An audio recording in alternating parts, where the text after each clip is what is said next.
on a sort of intellectual tour of a number of themes which you should know, ought to know, need Hello to know everyone and welcome in order to write to this. and do justice to the type of essays that the UPSC asks. So, like I mentioned before, this discussion will be slightly abstract, and it has to be because we have to discuss philosophical essay topics. But at the same time, it will be very interesting. If you're a beginner and you find some of the ideas and some of the notions which I discuss difficult to grasp, then you should be relieved because they are difficult to grasp for everybody. You know why that is? Do you know why that is, Aman? Shikha? It is because the things we are going to talk about today are mysteries. No one knows the answer to these things. No one knows the answers to these things, and everybody is still speculating. These are the oldest and most complicated problems that humans have ever faced. In fact, on the topic of mysteries versus problems, Rahul, I will try to do Hindi, but most of this has to be in English because it is for English medium, and the content I'm going to write and which I'm going to dictate is in English. The books which I have, I'm going to read from a lot of books today, English medium. So it is English that you will have to consume because it is English that you will have to write. So I am deliberately keeping it limited to mostly English. जब कुछ होगी बात हिंदी में बोलने लायक तो मैं बोल दूंगा, but it is the English you must catch up to because it is ultimately ऐसे इज वेरी लैंग्वेज स्पेसिफिक. तो वैसे भी इंग्लिश में अगर ऐसे लिखना है तो इंग्लिश में ही समझना पड़ेगा उसके कंटेंट को. That is the limitation here. Anyway, like I was saying, there are some things you see which are mysteries, some things which are problems. एक मिस्ट्री में और एक प्रॉब्लम में क्या डिफरेंस होता है? Are they the same thing? What is the difference between a mystery and a problem? Please feel free to comment and let me know. No, you are not late. You're right on time. We're just getting started. Hello Himanshi, Shikha, Pramila, welcome Kamal, everyone. Who can tell me about the difference between a mystery and a problem? There is an intellectual who has a lot of respect in the world. His name is Noam Chomsky. Chomsky is a linguist, a psychologist, a philosopher. He's done some tremendous things in academics and is very well respected, and he differentiated between a problem and a mystery. Chomsky said a problem is something that we know how to approach. A mystery is a problem which we don't even know how to approach. A problem is solvable. या तो एक problem solvable होगी या एक problem solvable नहीं होगी, but उसका एक डेफिनेटिव आंसर होगा कहीं ना कहीं. उसको अप्रोच करने के अटेम्प्ट्स किए जा सकते हैं. There is a set pattern in order to attack and solve a problem, but there is no such set pattern for mysteries. Mysteries are problems which we do not even know how to approach. Mysteries, the only healthy and intelligent response to a mystery is amazement, is bewilderment. That is what is defined, that is what defines what a mystery is. आज हम mysteries की बात करेंगे. When we talk about philosophical essay topics, कुछ essay topics ऐसे होते हैं इसमें ये सब all of this whole club of concepts which we call spiritual, philosophical, abstract, call it whatever you want. We have to discuss some of these themes today. This session is about the content. It's not about the way you write. One thing I must qualify before I go ahead. You have to figure out and accept and sort of internalize the fact that you will not become very good at essay writing just by listening to this session. It's a 50-50 partnership. 50% of a really good essay is the content. The other 50% of it is the way that content is written. एक side है जो हम लिख रहे हैं, जो हमको पता होना चाहिए, जो बेसिक कॉन्सेप्ट, जो बेसिक आइडियाज हैं उस डिबेट के, और दूसरी साइड हैं वो चीज़ें जो हमारी लैंग्वेज है. How are those ideas presented, कैसे, कितने अच्छे से लिखा गया, कितनी सिंप्लिसिटी से लिखा गया, रीडर के लिए कितना आसान था, वो सब चीज़ें. We are not talking about those things today. We are talking about the content. How do we approach this content? And I approach this content with a lot of deep interest and actually passion. The reason I like teaching about essays is because I get to discuss these things. That's actually what really gets me excited.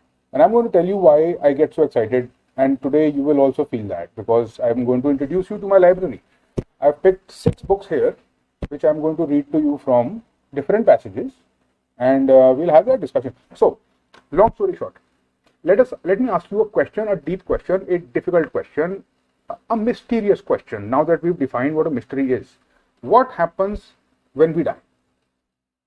What do you think happens when we die? It's the most important philosophical question ever asked, perhaps, or ever can be asked. This will take us into what philosophical essay topics are. I'll introduce to you a technique, and then we'll have various other discussions around such topics.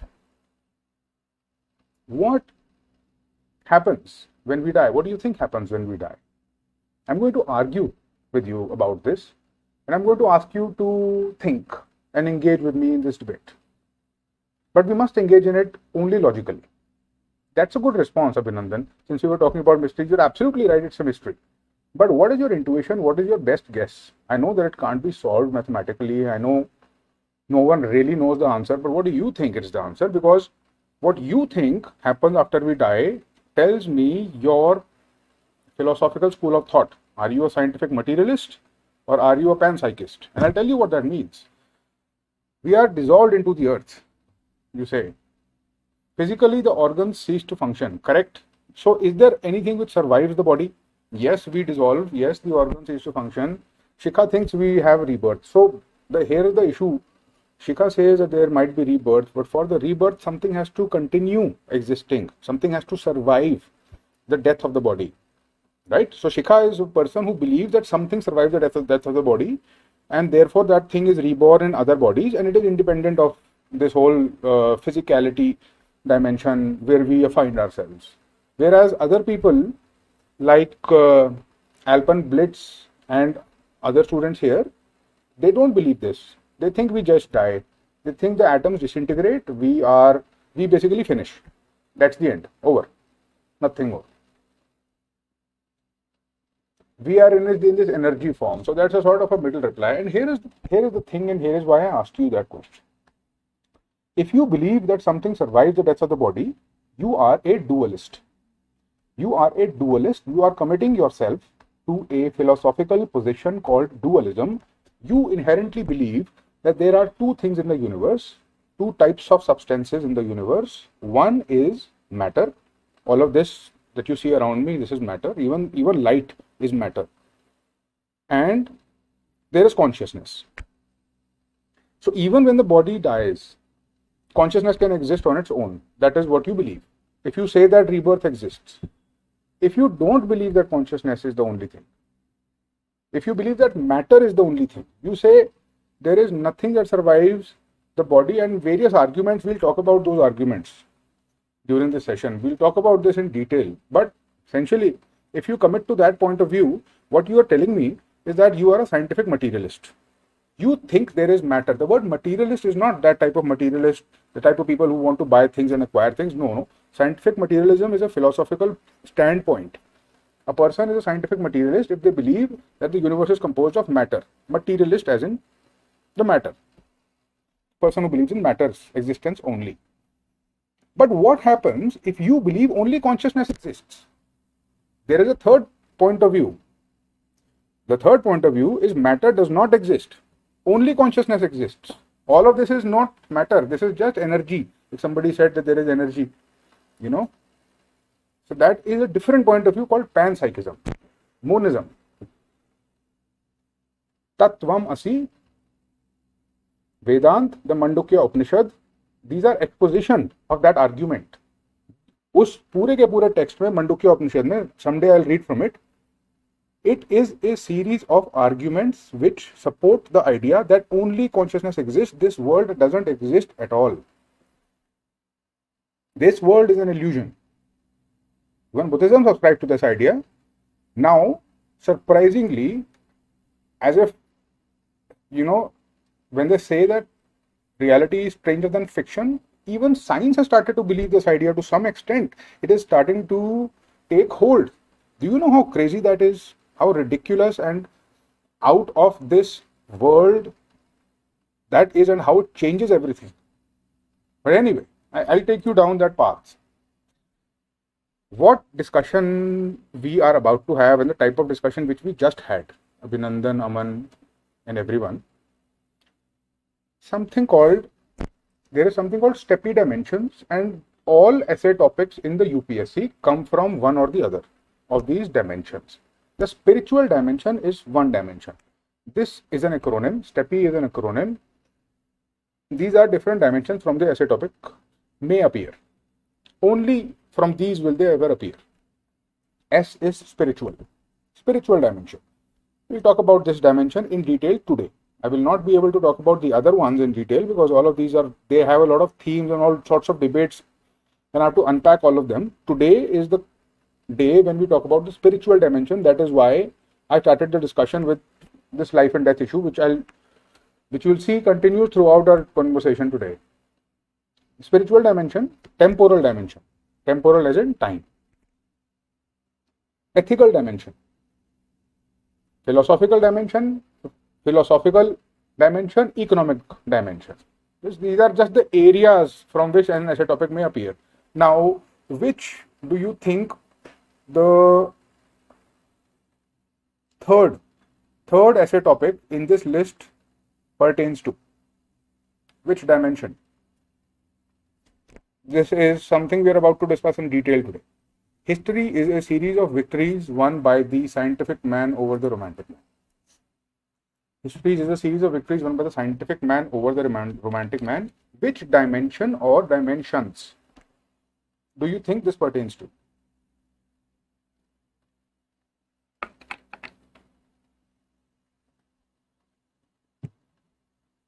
So it obviously belongs to the temporal dimension. Yes, you are right. It belongs to the temporal dimension because it talks about time, history. It's a comment on history and how there has always been this tension between faith and reason, between science and religion. That debate is what is being spoken about and the historical perspective on that point of view. It belongs to the temporal dimension. Temporal and philosophical. Yes. Forests are the best case studies for economic excellence. Obviously belongs to the economic dimension. Doesn't matter. And you don't need to learn anything. All I'm saying is, when I say these dimensions, ये dimensions almost सब ऐसे topics को cover कर देती हैं.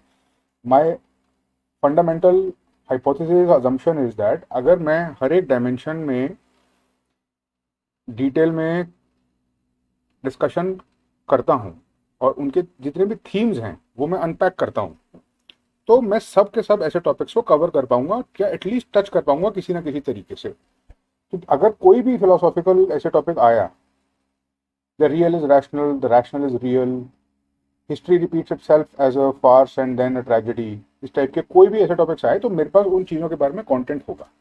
That is the reason we are here today. That is what we are trying to do. All of these dimensions come in the essay topic. Today we are on the spiritual dimension. Spiritual dimension. This is why we started to speak about and started to discuss what happens to the soul and the body. So spiritual dimension, क्या है ये? What type of themes appear in this dimension? One theme is, of course, is there only consciousness? Is there matter? इस type का एक fundamental ये जो question है, this philosophical metaphysical question, इस पे बहुत ऐसे टॉपिक्स आते हैं.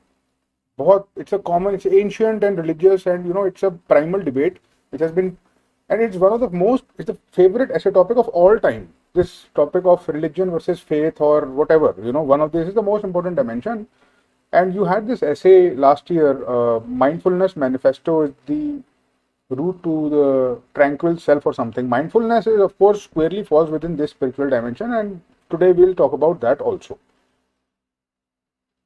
So what type of themes can I encounter in this spiritual dimension? But more importantly, what is spirituality? What is spirituality? What does spirituality have to do with religion?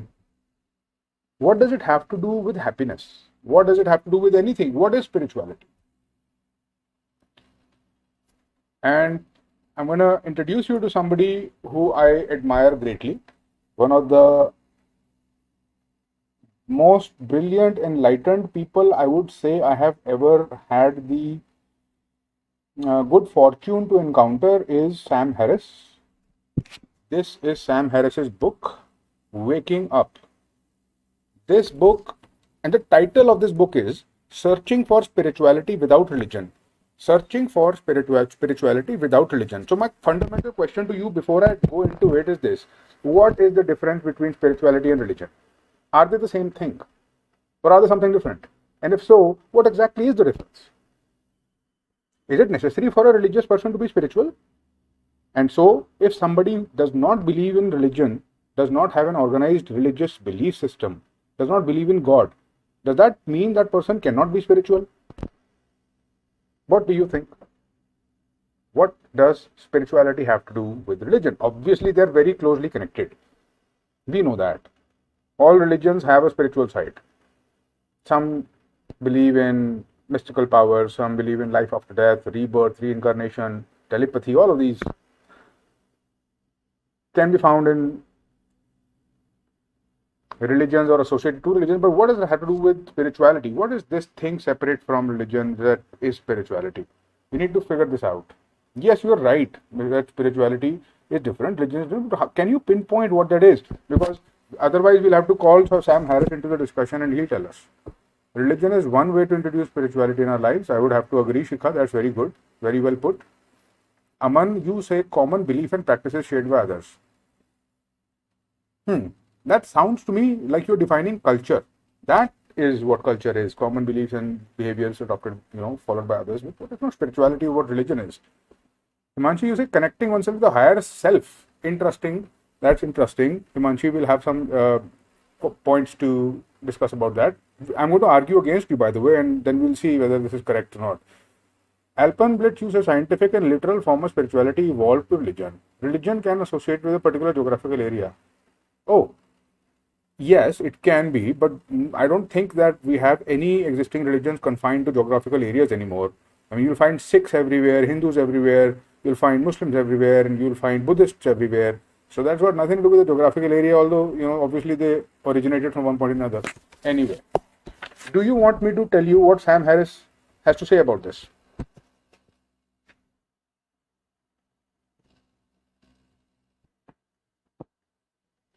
All right. I'm going to read from Sam Harris's book, Waking Up, a few passages. He writes beautifully, and I'll let him speak for himself. He says, before going any further, I should address the animosity that many readers feel towards the term spiritual. Whenever I use the word as in referring to meditation as a spiritual practice, I hear from fellow skeptics and atheists who think that I have committed a grievous error.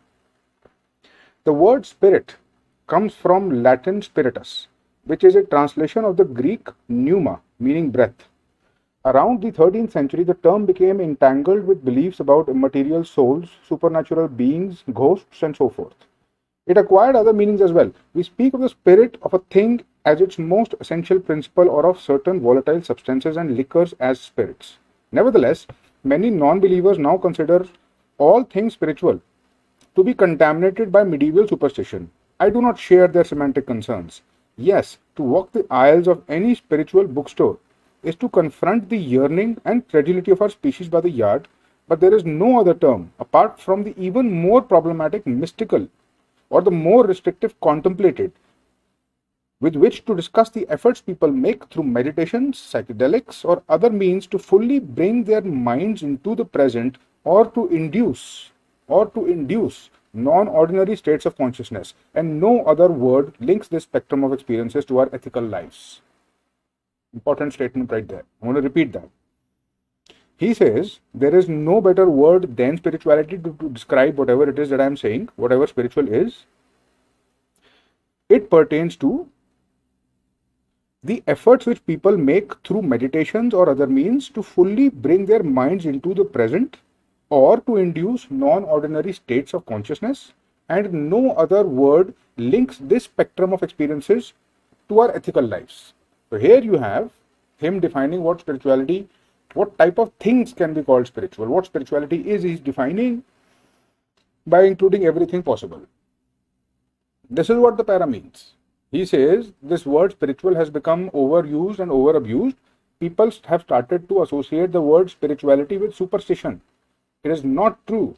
He says there is no better word than spiritual to describe this whole set of activities that people do when they either meditate or they want to change the state of their mind, go into the state what we call as samadhi, or they go into a state called ego death or whatever you want to call it, including all of these activities. And when you have such activities which you are practicing, which take you through these non-ordinary states of consciousness, that relates to your ethical lives, that is spiritual.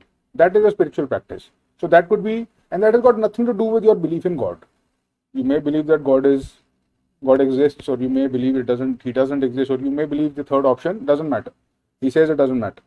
Then he says what he'll do throughout this book, he'll take you through all of these things, and so he does. Now I'm going to take you to the crux of the book. The crux of the whole book, I think, is mentioned in the last chapter. And I'm going to read a few passages about what the whole thing is about. He's talking about happiness and suffering. He's talking about happiness and suffering, and he says, and I quote, "Happiness and suffering, however extreme, are mental events. The mind depends on the body and the body upon the world, but everything good or bad that happens in your life must appear in consciousness to matter.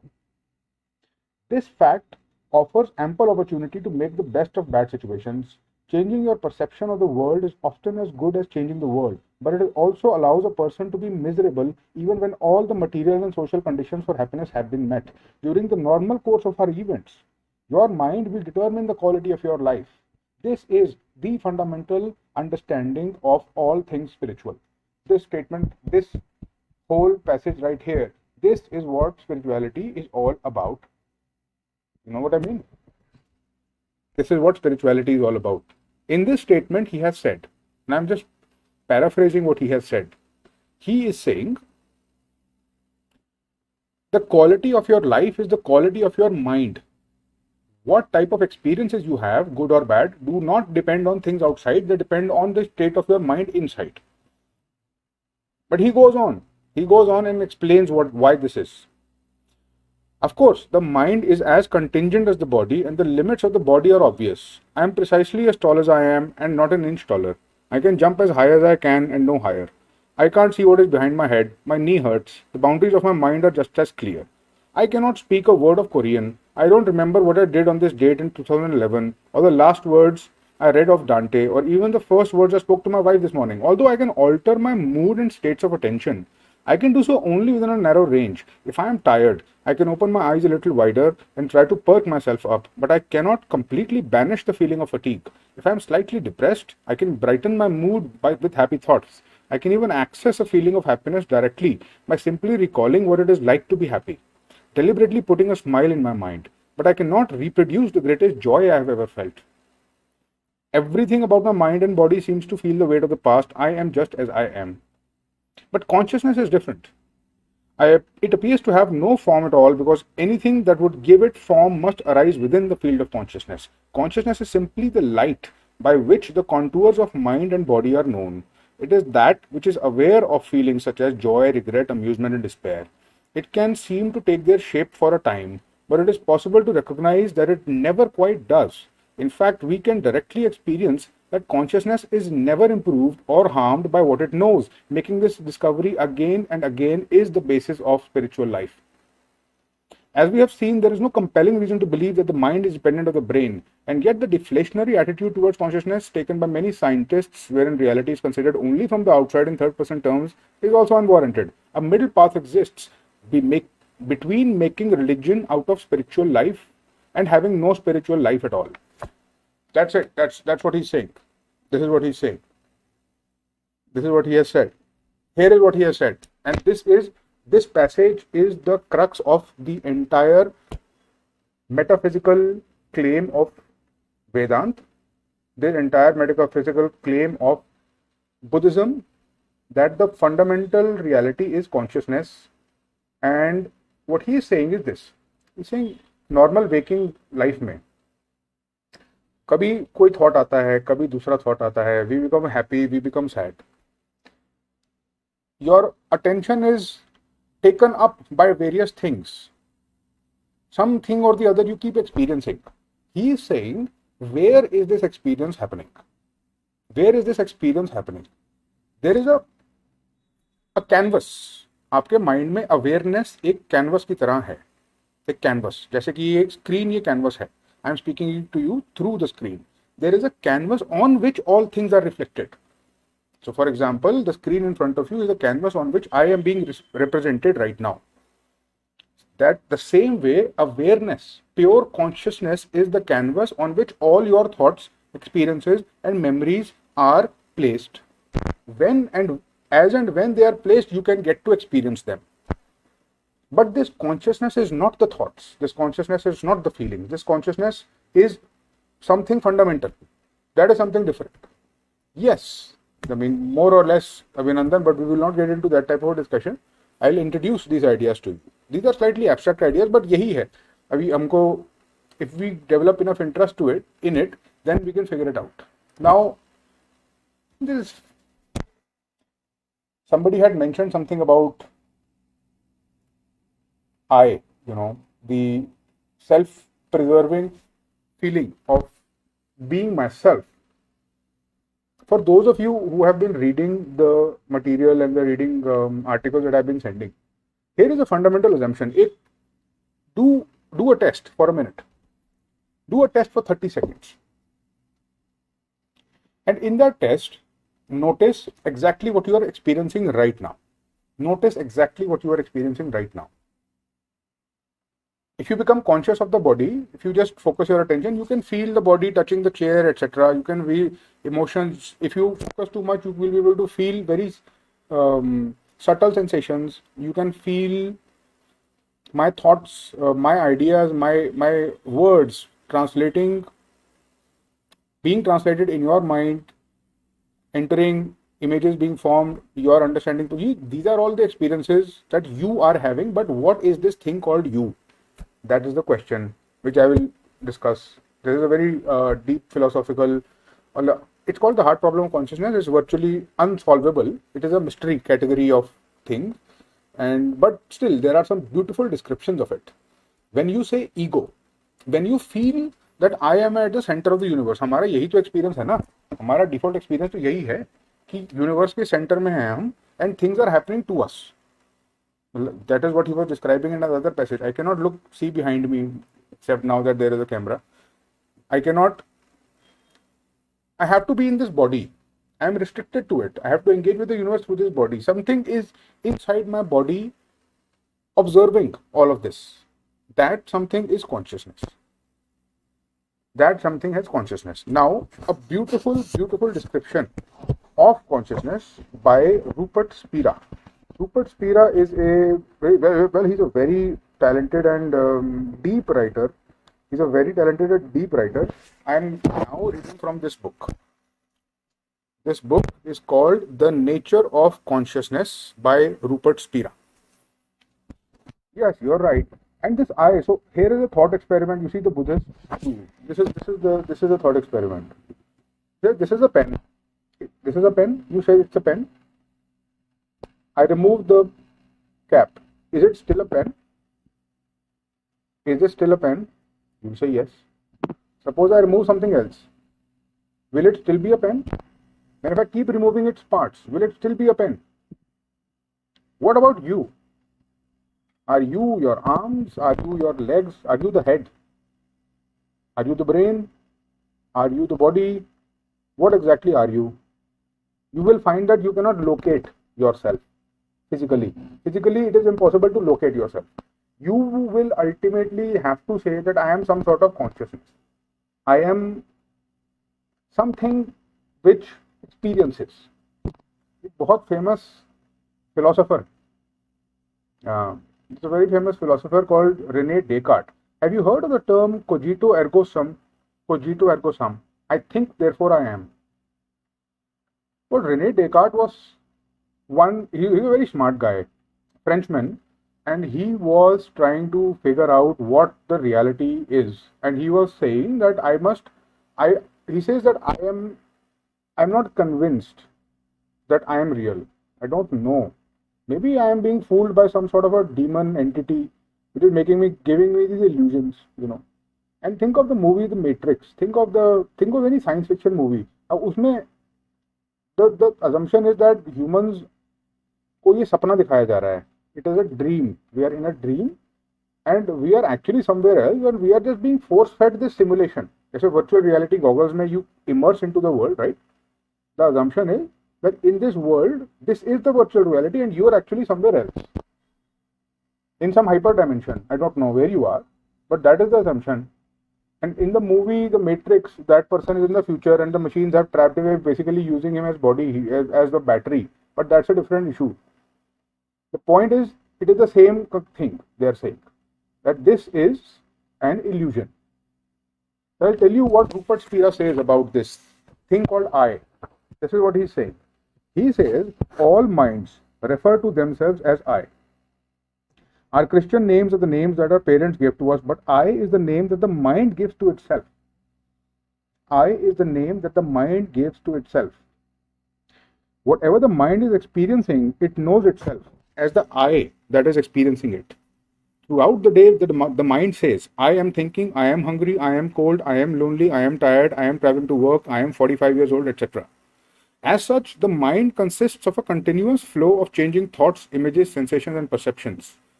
However, there is one element of the mind, the feeling of being or the experience of being aware, that runs continuously throughout all changing experience.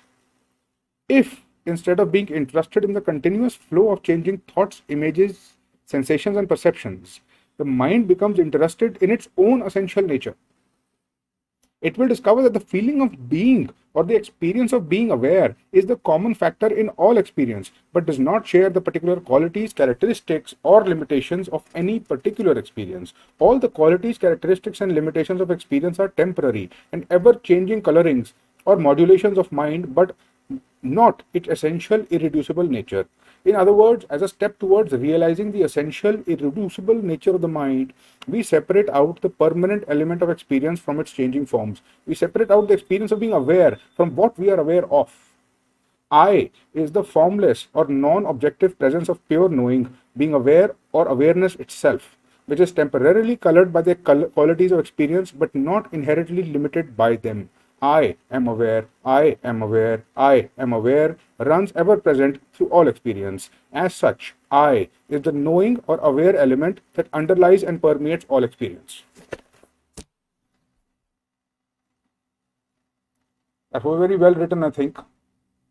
And I don't know if it's a very subtle concept to grasp. So we are not trained to think like this. Nobody teaches us this stuff. And it is not mystical or spiritual necessarily. I think basic knowledge which every conscious human being should have. That this question has been investigated. That yes, there is actually a question to be investigated. The essential thing that he has said in all these words is that हमको कुछ ना कुछ experience होता रहता है, but experience exactly हो क्या कर रहा है. अगर तो जो चीज़ एक्सपीरियंस हो रही है, we are not that. I am feeling sad, I am not sadness, I'm not a thought, I'm not a memory, then what is it that is experiencing? That thing is consciousness. Now, when you say soul, when you say I have a soul, some people said that they have a soul, the body has a soul. That soul is what consciousness is. They equate the soul with this consciousness. In Hindu philosophy, in Vedanta, this consciousness is said to be the only reality. And there is only one consciousness. There are not multiple consciousness. You might say, Abhinandan, you might say that, sir, your consciousness is different from mine. I cannot experience what you are experiencing. And I can do that with anybody. And I can do that with animals. And I have my own limited consciousness, my own limited range of experience. So how can you say that there is only one consciousness? And the answer to that is that we don't know our true nature. Maya. Maya has fooled us. We have taken and been seduced by the illusion of Maya. This world, these sensory experiences have trapped us. Our true nature is that we are that one fundamental consciousness, this Brahm. Tattvam Asi, you are that. You are not this person or that Kapoor or that Jain or anything. You're not a male, you're not a female, You are pure awareness, and there is only one pure awareness. If you realize that, like he's saying in this passage, he's saying, if besides getting seduced and getting hypnotized by the things happening in the world, if the mind gets interested in itself, ये भी तो हो सकता है ना. Apart from जो all the things which stimulate the mind, UPSC clear करना है, ये करना है, वो करना है, this and that, whatever, Facebook and all set aside, if the mind starts to question कि ये है क्या, what is it, who is experiencing it, you enter into the spiritual realm. This is the basis of all spirituality. This is the idea which is investigated in detail in Buddhism, in Hinduism. The entire Mandukya Upanishad is a series of, it is a poem, it is a series of shlokas set on a metronome, meticulously designed philosophical arguments there are. उसमें जितने भी श्लोक हैं मंडुक्य उपनिषद में, दो बहुत meticulously designed philosophical arguments हैं. They are not just things which are written or a poem to be read, or there are no narrative, there are no characters in it. बहुत डिफिकल्ट और टर्स फिलोसॉफिकल आर्ग्यूमेंट्स हैं. हर verse में ये argue किया गया है किसी ना किसी तरीके से कि ये this whole experience and this whole world is a maya, and in order to realize your true self, you have to get interested in the nature of your mind and go inside rather than getting exploring this whole world out there. Yes, that is exactly what they are saying. This is what Buddhism is saying. The world is an illusion. There are various stances in Buddhism, various schools. Some of those schools say that it is not completely an illusion. Some say it is absolutely completely an illusion, but we should not get into that distinction. But yes, this is what is being said. It is an illusion. To start to experience the world as this awareness is the basis of spirituality. This is what spirituality is. Are you able to appreciate any of what I am saying? Are you able to understand what I am on about at all? Because I have had years of experience and I have explored this extensively. I explored this through meditation itself, through books, through everywhere possible. So for me, this is very familiar territory. How are you able to gather or capture or absorb what I am going on about? I hope that you are.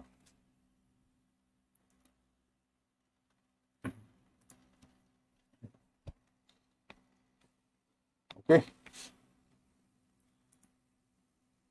I come to something else. Another debate. So ये जो मैंने सारी की सारी discussion करी अभी, this is about what spirituality is. अगर कभी इस टाइप का क्वेश्चन आता है, if there is a question which says you cannot flow in the same river twice, or any such abstract philosophical spiritual based question, ये सब चीज़ें fundamental पता होने चाहिए आपको, so that you can write this language, so that you have this vocabulary. So I am trying to introduce you to these ideas. ऐसा नहीं होना चाहिए कि आइडियाज़ पता ही नहीं है, ये आइडियाज़ एलियन हैं, समझ में आए या ना समझ में आए. My aim today is to expose you to them. तो एक्सपोजर होगा और आपको इंटरेस्ट बनेगा, you will automatically start to consume it. Now you see, I have said so much about this, about spirituality, and how ultimately if I get interested in my own mind, it will take me into some sort of consciousness which will take me through, apparently permeate this fabric of reality into some super consciousness which is God, which is consciousness, and I am Tattvamasi and all that stuff. But wait a minute, and let me ask you a few fundamental difficult questions. The first of them is this. What exactly happens if the atoms of the body are destroyed, and what is the evidence? What is the evidence that there is a soul apart from the body? What evidence exists? I can give you plenty of evidence that it doesn't exist without it. I have not met anyone who has come back after being dead, or who is able to recount these things. Although there are some people who say that they have come back from the dead, and there are cases of reincarnation. It's an interesting thing to talk about. We will talk about it. But what does the science have to say about it? This whole enterprise of science, it doesn't leave any room for your consciousness and your Maya and all this Tattvamasi stuff. That I can tell you. Most people in the world, at least people who get जो scientifically inclined हैं, जो scientific materialism को subscribe करते हैं, वो बिल्कुल भी इस चीज़ में बिलीव नहीं करते हैं. Bill Gates doesn't believe in it. Somebody asked Bill Gates, what do you think happens after we die? No, somebody asked Stephen Hawking. Stephen Hawking is no small fry. He was one of the greatest minds to ever exist. What he said is, I think we just turn off. So he was a scientific materialist, hardcore scientist. He said, we just turn off, and that's that. It's the end. There is nothing. So here's a difficult question to ask. Think about this. You won't find an answer, but still think about it. When you say what happens after we die, the same thing happens after we die as what had happened before we were born. Before you were born, was there any experience?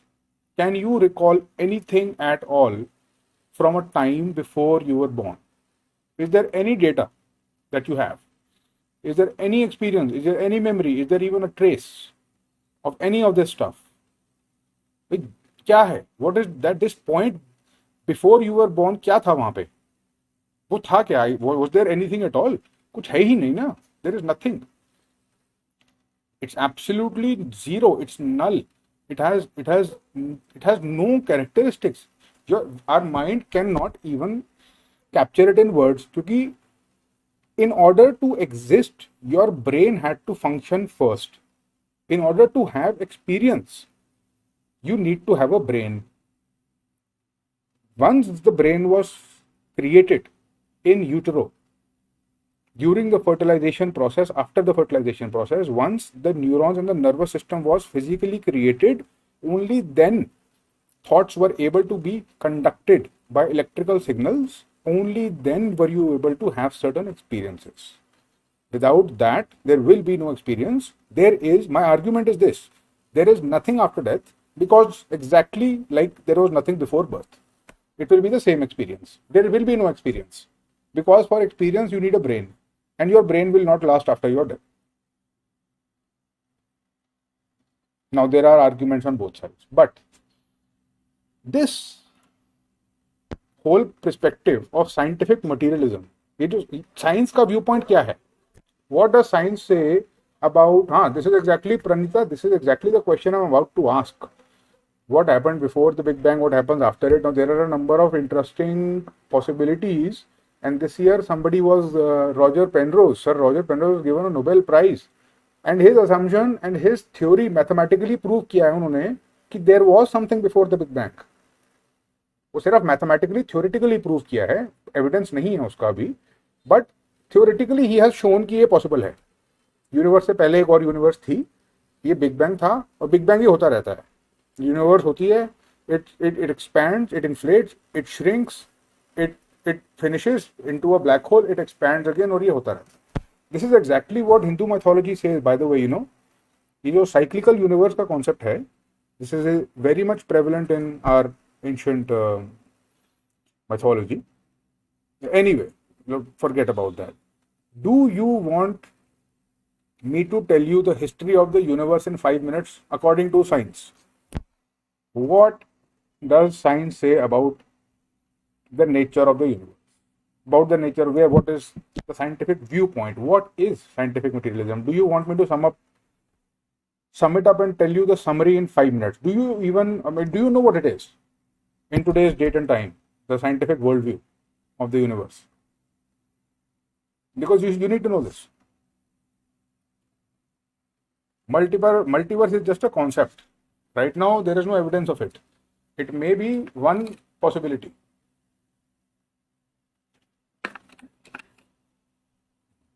All right. Okay, here it is.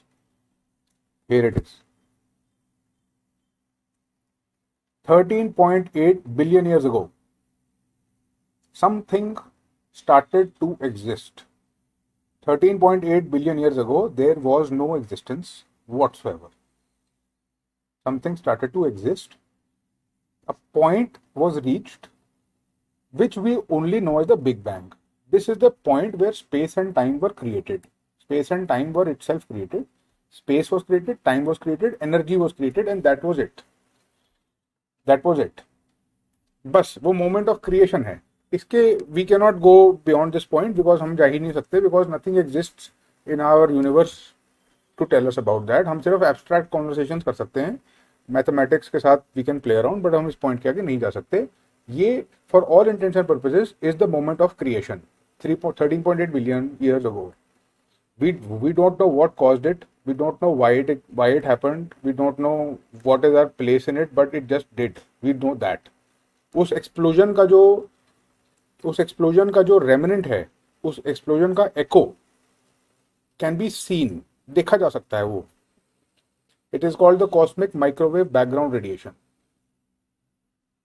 Telescopes can actually see that. वो फटा हुआ एकदम, something just burst and the burst itself can be visually seen. तो ये हुआ था. This is not a theory. This happened. There are four physical forces. There are four forces of physics which started to exist at that point. That's it. Something happened. Matter. There was no matter.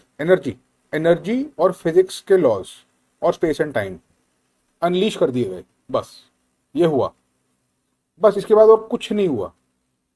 जैसे ही वो unleash हुए, वो आपस में interactions करते so here's what happened.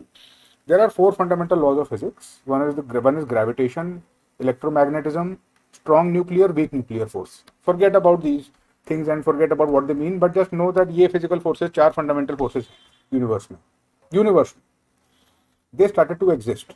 अब gravitation, what gravitation does is वो mass को अक्यूमुलेट करती है. It will gather momentum and mass. If it sticks together, gravitation will push the fabric of space-time down. तो इतनी सारी जो all this energy was released started to get clumped. It started to get clumped into matter. Atoms started to exist, molecules started to exist. Ultimately, slowly and slowly, उनके खुद के interaction से chemistry exist करती है. Hydrogen से helium बनना start हो गया. बहुत सारी गैस थी. There was a lot of gas because hydrogen is a gas. इतनी सारी गैस थी बेसिकली. जैसे ही हाइड्रोजन बना, hydrogen you know has only one atom, one neutron, one electron. This simplest atom and molecule. So one, अब इतना सारा वहाँ पर हाइड्रोजन था दैट ग्रेविटेशन ने अपना काम स्टार्ट कर दिया. फिर it started to squeeze it together and all this gas started to condense and it squeezed it to the point where it exploded, where a new nuclear reaction started और hydrogen से helium बन गया. Helium did not come from outside. सिर्फ एक चीज बनी थी, energy से बना हाइड्रोजन से बना हीलियम से बाकी एलिमेंट बनते चले जाएंगे. This is the creation of the universe, of our solar system, of everything, right? This started to happen and we saw the first stars. Stars are nothing but this hydrogen gas clumped and ignited because of all this pressure and heat. अब when it does, तो physics का law ही dictate करता है कि if hydrogen and hydrogen basically fuse तो helium बन जाता है, और हीलियम बन जाता है तो फिर वो इट बिकम्स हेवियर, और हीलियम फ्यूज कर जाता है, और हीलियम में अगर एक और एलिमेंट आप जोड़ दो तो फिर बाय सम वियर्ड मैजिक वो लिथियम बन जाता है. बस यही है. This is the law of the universe and this is what the chemistry is. ये एक एक एटम जुड़ता रहता है, नए नए एलिमेंट्स आते रहते हैं एग्जिस्टेंस में. We don't know how it happened but this is how it is. जिस चीज को हम न्यूक्लियर फ्यूजन बोलते हैं, nuclear fusion is this only. You take hydrogen, fuse it together, it will create helium, but वो इतनी energy create करेगा वो, that reaction will create such a lot of energy. That is the energy of the sun, that is the energy of the stars, that is where light comes from. Light is that energy. अब वो हो गया start process. It has started to basically explode into these stars. Now there are other all sorts of gases are there, you know. The gases started to clump. Gases clump होके फिर heavier elements अगर clump हो जाते हैं तो they form rocks. बहुत सारे rocks, gravity अपने आप काम करते करते those rocks will get clumped together. Ultimately you will have this ball, this uniform ball of clumped up mass which cannot clump any further, and that's a planet. And again it is gravity only, it will make it rotate because it's basically all free floating. And वो gravity एक दूसरे से gravity के उसमें हैं सब लोग orbit में, all these heavenly bodies, and they are revolving. That is what happened basically. This led to the birth of galaxies, which led to the birth of the solar system. Now for some reason on this solar system, on one planet, there started to exist life. Water की कोई कमी नहीं है universe में. There is a lot of water to be found. On many moons of Saturn you find a lot of ice. H2O, hydrogen and oxygen is not an issue in the universe. Oxygen भी आपको मिल जाएगा, hydrogen भी आपको मिल जाएगा, और वो combine करके water बन जाते हैं. बहुत सिंपल है, not a big deal. Life is a big deal. Life नहीं मिलती है कहीं भी. There is no life out there that we know of apart from life on this planet. अब फॉर सम रीजन कुछ ऐसा हुआ कि कुछ molecules on this planet started to replicate. This is the birth of biology. तो मैंने आपको starting में बताया there is the fundamental force of the universe. उसके 4 physical forces थे. मैटर को उन्होंने मैनिपुलेट कर करके they started to create these things. This is physics. When hydrogen and helium start to fuse other heavier elements, this is chemistry. Physics is the precursor. Chemistry is physics basically at a higher level is chemistry.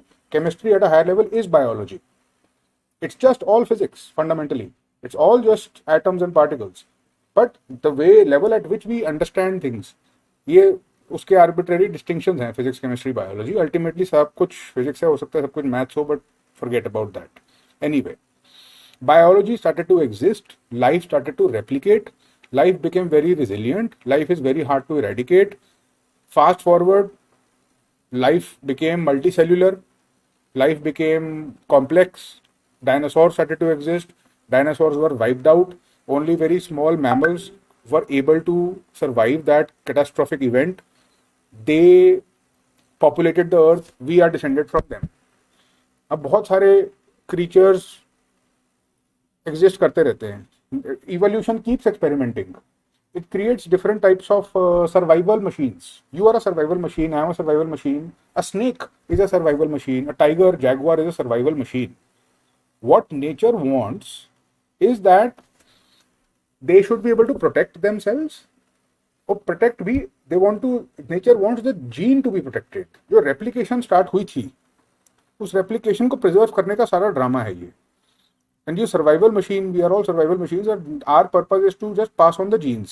तो gene को survival important है, बाकी सब कुछ एक drama है. All of this is a survival machine, a survival mechanism. That is all that nature cares about. It doesn't care about the entity carrying the gene. You know, this is the idea of the selfish gene. The selfish gene idea by Richard Dawkins. I'll talk about that later. Anyway, अब ये genes multiply कर रही हैं. और one experiment that nature did was to induce intelligence. भी survival machine बनाने हैं. अब सर्वाइवल मशीन के लिए you need to give that creature some sort of weapons. Snake के पास venom होता है. It has fangs. It can defend itself. It can hunt for its prey. A lion has all predator-like qualities. It has claws. It has teeth. It has extra senses. The shark is a super brilliant, powerful predator. अब हमारे पास क्या है? What does this hairless ape have? What do we have? Which is our survival trick. Our survival magic trick is intelligence. It's intelligence. It's curiosity. This is just an experiment which nature has done. Intelligence create करके एक अलग survival strategy एक अलग survival strategy attempt की जा रही थी. It was being tested, and it became so successful that it has beaten all other survival machines. It has become the most significant and potent force in the universe, this intelligence of ours. Now this intelligence has reached a point where this intelligence has started to question its own self. It has started to question its own self. It has started to question the nature of the universe. ये जो discussion आज हम कर रहे हैं, nature did not probably plan on this. Nature only created intelligence. But now we are survival machines who are questioning nature itself. We want to get inside nature. We want to understand what it is. Physicists want to understand what it is. We want to understand what it is. The first question I asked is, what happens after we die? So what happens if this survival machine starts to become conscious? So this is the scientific worldview. ये है scientific worldview. इस scientific worldview में कोई soul की जगह नहीं है. There is no mention of any god. There is no mention of karma. There is no astrology. There is no pseudoscience. There is no nonsense or any such idea which is not testifiable or if it is not reducible to physics, then it is nonsense. If it is not reducible to atoms, then it is bunkum. This is the viewpoint. Now that viewpoint is being challenged in quantum mechanics. अब एक point पे scientific world view अब एक इस point पे आ चुका है that it is not able to understand the universe without consciousness. The fundamental question of is there only matter is under question. This is the history of the universe, and this is that type of discussion. This is the scientific materialistic point of view. The reason I said so much about it is this. If you see this essay topic number 3, history is a series of victories won by scientific man over the material, over the romantic man. You need to know about the science, the history of science, the worldview of science, which I just mentioned. You need to know about the history of spirituality, which I just mentioned. You need to know, are they convergent? Are they divergent? Are they... So this is a question which you can expect every year, or maybe, every other year. Science or religion, science or reason में, science or faith में, science or spirituality में क्या है? Conflict है क्या? Is there a conflict between science and spirituality? Are they pointing to the same thing? Are they going in completely different directions? How do you bring them under one umbrella? How do you make sense of this world? Now, something related to that is the brain perspective. Like I said, you can't have experience without a brain. And when I speak of the brain, I get very excited again because of this. Beautiful book, extremely interesting, taught me a lot of things in the first 50 pages. It's called The Molecule of More. You remember we were talking about dopamine the other day? About how it's the chemical of the chase, how it pushes us, etc.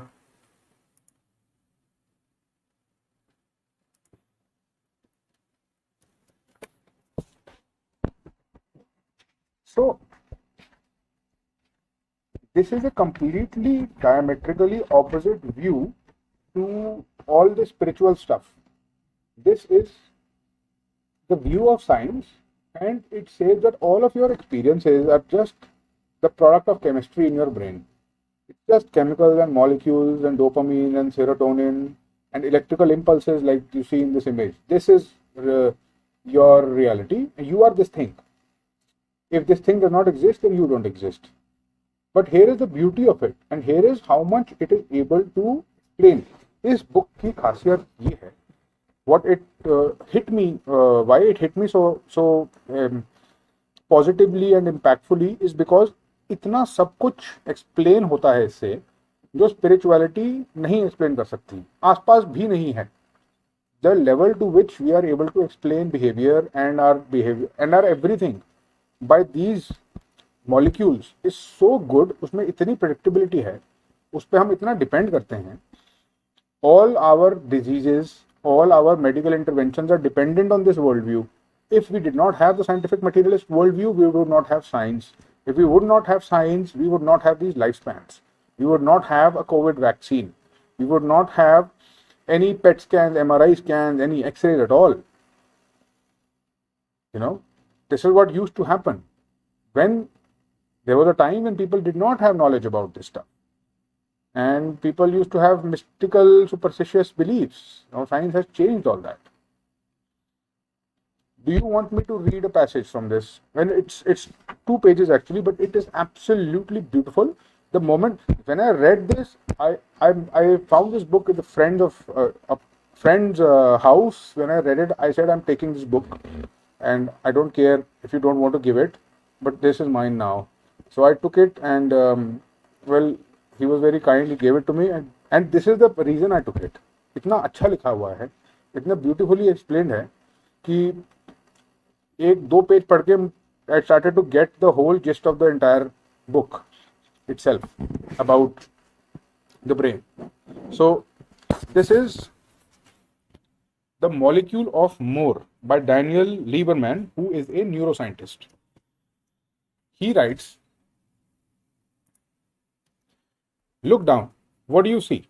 your hands, your desk, the floor, maybe a cup of coffee, or a laptop computer, or a newspaper. What do they have in common? These are things you can touch. What you see when you look down are things within your reach, things you can control right now, things you can move and manipulate with no planning, effort, or thought. Whether it's a result of your work, the kindness of others, or simple good fortune, much of what you see when you look down is yours. They are things in your possession. Now look up. What do you see? The ceiling, perhaps pictures on the wall, or things out the window, trees, houses, buildings, clouds in the sky, whatever is in that direction. Trees, houses, buildings, clouds, whatever is in the distance. What do they have in common? To reach them, you have to plan, think, calculate. Even if it's only a little, it still requires some coordinated effort. Unlike what we see when we look down, the realm of up shows us things that we have to think about and work for in order to get. Sounds simple because it is, yet to the brain, this distinction is the gateway between two wildly different ways of thinking, two utterly different ways of dealing with the world. In your brain, the down world is managed by a handful of chemicals or neurotransmitters, they are called, that let you experience satisfaction and joy, whatever you have in the here and now. In the here and now, there are a certain class of neurotransmitters which allow you to have pleasure and enjoy it. But when you turn your attention to the world of up, your brain relies on a different chemical, a single molecule that not only allows you to move beyond the realm of what's at your fingertips, but it also motivates you to pursue, to control, to possess the world beyond your immediate grasp. It drives you to seek out those things far away, both physical things and things you cannot see, such as knowledge, love, and power. Whether it's reaching across the table for the salt shaker, flying to the moon in a spaceship, or worshipping a god beyond space and time, this chemical gives us command over every distance, whether geographical or intellectual. Those down chemicals, call them the here and nows. They allow you to experience what's in front of you. They enable you to savor and enjoy, or perhaps to fight or run away right now. The up chemical is different. It makes you desire what you don't yet have and drives you to seek new things. It rewards you when you obey it and makes you suffer when you don't. It's the source of creativity and further along the spectrum, madness. It is the key to addiction and the paths to recovery. It is the bit of biology that makes an ambitious executive sacrifice everything in pursuit of success, that makes successful actors and entrepreneurs and artists keep working long after they have all the money and fame they ever dreamt of. And that makes a satisfied husband or wife risk everything for the thrill of someone else. It is the source of the undeniable itch that drives scientists to find explanations and philosophers to find order, reason, and meaning. It is why we look into the sky for redemption and God. It is why heaven is above and earth is below. It is fuel for the motor of our dreams. It is the source of our despair when we fail. It is why we seek and succeed. It is why we discover and prosper. It is also why we are never happy for very long. To your brain, this single molecule is the ultimate multi-purpose device urging us through thousands of neurochemical processes to move beyond the pleasure of just being into the exploring universe of possibilities that comes when we imagine. Mammals, reptiles, birds, and fish all have this chemical inside their brains, but no creature has more of it than a human being. It is a blessing and it is a curse, a motivation and a reward. Carbon, hydrogen, oxygen, plus a single nitrogen atom. It is simple in form and complex in result. This is dopamine, and it narrates no less than the story of human behavior. And if you want to feel it right now, if you want to put it in charge, you can do that. Look up.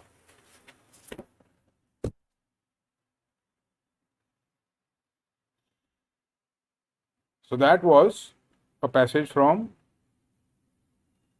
the dopamine book called The Molecule of More, which gives you the brain point of view.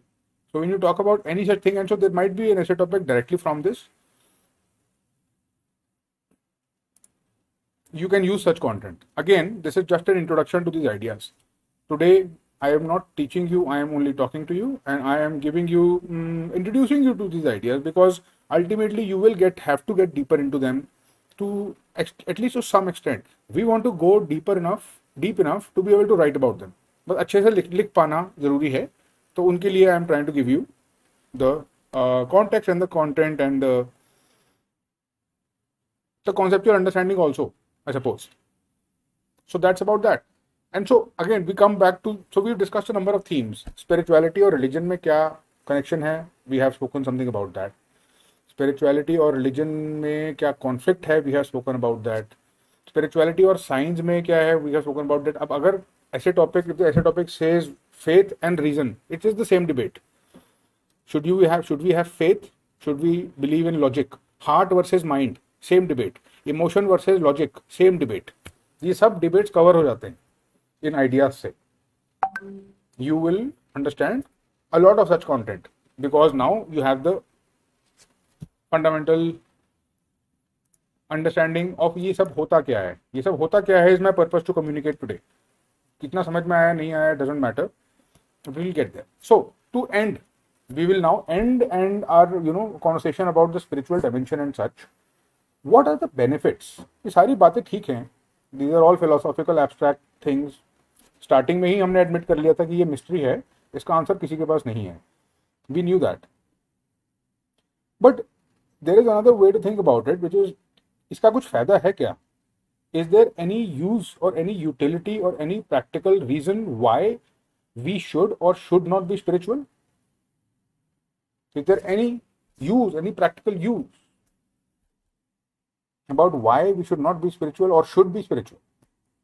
There is something very interesting about this, use versus benefits. One, people who are religious or spiritual, चाहे religion true हो ना हो, God exist करे या ना करे, it has psychological benefits. Such people reportedly and recordedly in a lot of literature, they report higher sense of well-being, they report higher health, they report a higher level of mental peace. It connects you to the community. It gives you an ethical framework. It makes you more aware. अब इसमें हम वो mindfulness वाला पूरा discussion कर सकते हैं. We can improve, yes, the quality of life, it improves.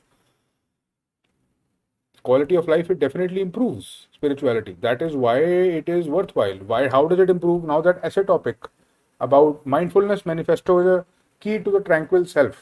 वो exactly यही है. इसके uses और benefits के ऊपर वो topic था. Mindfulness से tranquility या peace या well-being कैसे होती है?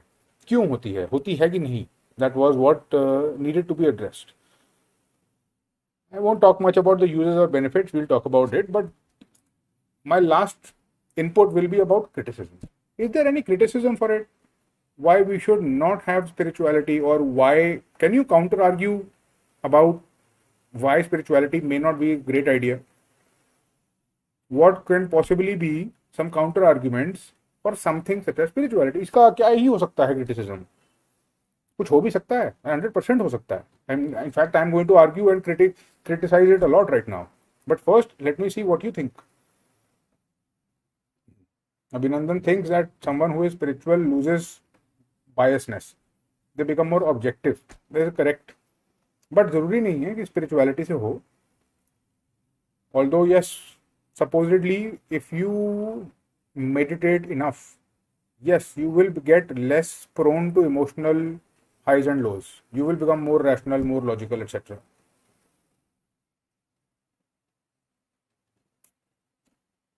Due to extremism, criticism. So here are my arguments against it. It promotes individuality. So Abhinandan, individuality में क्या problem है?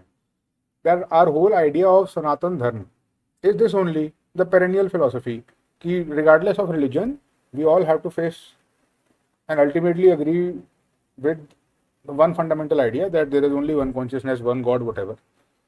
इसमें क्या problem है? That it may even promote the sense of community. I mean, I could use the same argument to drive the opposite point. तो spirituality individuality को promote करेगा. I think वो individuality को कम करेगा because it will cause the ego to shrink. अपनी arrogance, or we'll basically become more aware, more compassionate. We'll become more sensitive to others. We will realize that ours is not the only lives that matter. We'll connect to something higher. तो हो सकता है. Pranita, you think it may manipulate? No, I don't think so. Although, yes, I mean, see, dogma manipulates. अब manipulation has got nothing to do with spirituality or religion. Manipulation political भी तो हो सकती है. Manipulation intellectual भी तो हो सकती है. Manipulation प्रोपेगेंडा के थ्रू भी तो हो सकती है. मैनिपुलेशन इस आइडिया की हो सकती है कि कैपिटलिज्म बेटर है या कम्युनिज्म बेटर है, इंडोक्ट्रिनेशन की हो सकती है, it may or may not have anything to do with religion, आप किसी भी चीज की इंडोक्ट्रिनेशन कर सकते हो, you can use any sort of dogma. अब there is a place called North Korea, वहाँ पे एक बहुत अजीब सा डॉगमा है, वहाँ पर एक फैमिली है, उस फैमिली के पास सारी पावर है, that family is descendant from God. अब वो इंडोक्ट्रिनेटेड हैं बहुत सारे लोग उससे, तो उसका कोई मैनिपुलेशन से लिंक नहीं है, one can leave his family. नहीं, आई डोंट थिंक वी, हाँ ये Sneha is on right, actually Sneha has said something interesting, this is also my argument against it, it can lead you away from reality. Correct, correct, ये सबसे बड़ी criticism है spirituality की। Spirituality हमको बार बार internally focus होने के लिए कह रही है। In our culture in India specially spirituality पे बहुत ओनस और बहुत प्रीमियम रहा है। We have celebrated spiritual heroes, हमारे कल्चर में स्पिरिचुअल हीरोज की, साधुओं की, और कोई भी मंक्स, सबको एक बहुत हाई स्टेटस दिया गया है historically, culturally. And you know, when the British came to India, the British did not come here for religious purposes, they came here for practical purposes. And I remember one of the viceroys or governor general or somebody was criticizing Indians.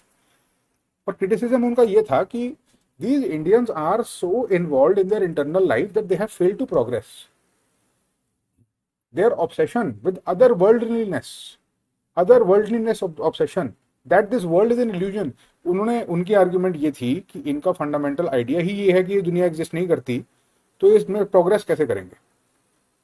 This is his argument, and whoever wrote this, some governor general or viceroy in British times, this is argument against it. Another argument against it is that it can lead to superstition, it can lead to the shrinking of the mind. भी अगर if you become indoctrinated, whether you in spiritual dogma or political dogma, किसी भी dogma में आपने अपना दिमाग चलाना बंद कर दिया है, you have stopped using your own mind and you have surrendered yourself to some philosophy X, Y और Z. वो हो सकता है ठीक हो सकता है ना हो, बट आपने अपना दिमाग चलाना बंद कर दिया है। You have become intellectually a puppet, dead, a slave. Spirituality can do that. It can do that. And third biggest possible argument that I have against it is that claims of spirituality are not tested. Why should I follow spirituality? Why should I miss this one life, this one time, these precious moments that I have, where I know that I have existed. अब मुझे ये तो पता है ना कि मैं exist कर रहा हूँ अभी फिलहाल. I know मैं कल नहीं करूँगा because I know कि I was not existing before and I know I have to die someday. So I should make the most of my time here. I should spend time with other people around me. I should make life better for them. I should build happiness for myself, for my family, for my students, for other people as much as possible. That is a good life.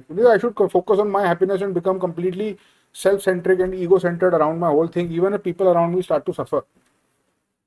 So where is the ethics in that? How do you justify that line of thought?